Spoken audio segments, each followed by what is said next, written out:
Literatures of early modern East Asia. Within East Asia, China, Korea, and Japan, early modernity took different shapes depending on the governments, ruling ideologies, policies, and social structures of these various societies. China shifted from the Ming to the Manchu Qing dynasty. Korea proudly took the role of Little China. Japan was reunited in the 17th century after a period of civil war. The final two Chinese dynasties were the Ming, 1368 to 1644, and the Qing, 1644 to 1911. Particularly during the Ming period, the arts thrived, including literature, which enjoyed a period of great development in scope and sophistication. In part, literary variety increased because two languages were available to writers: classical, literary Chinese, and vernacular Chinese. Often, literature of the period features a reworking of older tales, such as the famous historical romance, The Romance of the Three Kingdoms. The arrival of Manchu, non-Chinese armies from the north, ended the Ming dynasty, however. As is depicted in this map, the Manchu territory steadily grew as Manchu control spread south into China and eventually Korea. The Manchurian Qing dynasty was perceived to be an invading power. It was not as open to literature and worked actively to censor writing at the time. With the Ming dynasty, 1368 to 1644, the civil service examinations regained importance as a venue for a political career, and thus created a national culture of shared elite education, leading to a renewal of classical literature. An emergent urban bourgeoisie, increasingly literate and influential, provided an eager market for literature in the vernacular, the stories of which were rooted in oral performances that had already existed during the previous dynasties, but now gained more complexity.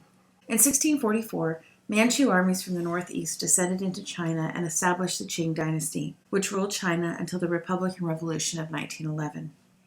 Qing intellectual culture rejected the radical individualism of the later Ming, when personal freedom had been celebrated at an expense of social responsibility.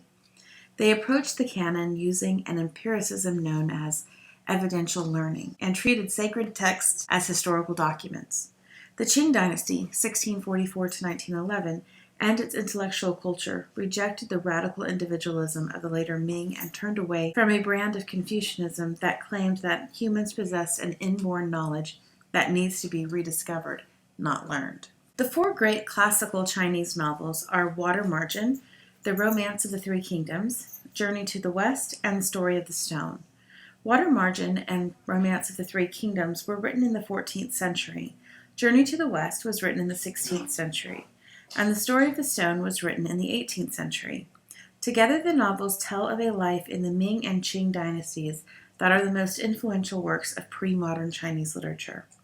The debates about the interpretation of the Confucian classics were one aspect of the complex presence of Confucianism in Qing society.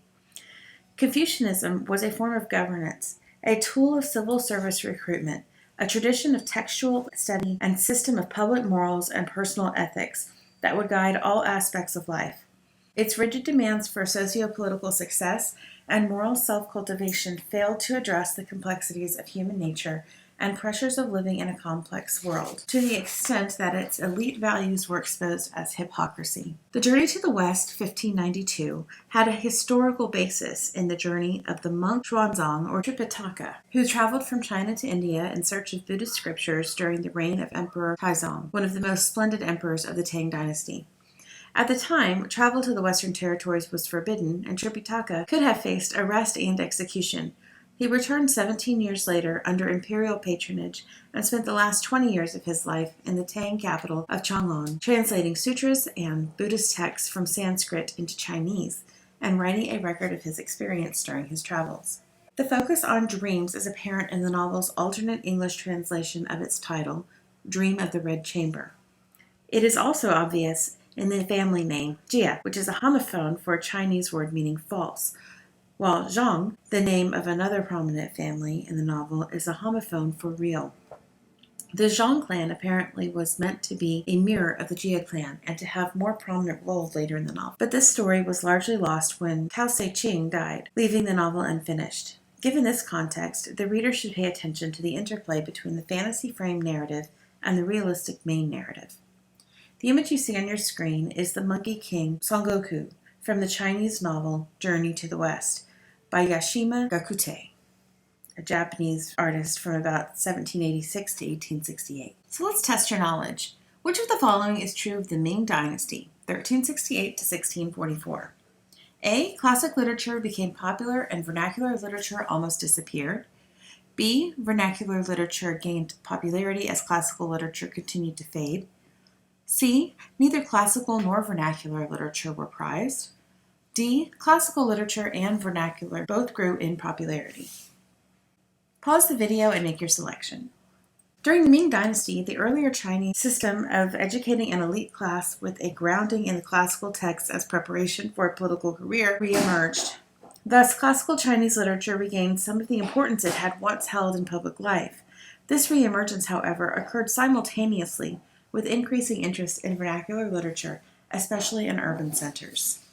Number 2. Which of the following characterizes vernacular writers during the Ming period? They often elaborated on existing stories. B. They rarely wrote prose fiction. C. They placed great emphasis on originality. Or D. They had to write anonymously.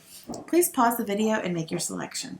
Often writers of this period were not concerned to invent entirely new stories. They were just as likely to elaborate on existing stories, interweaving plots and historical details with which readers might already have been familiar. Thank you for listening to my lecture.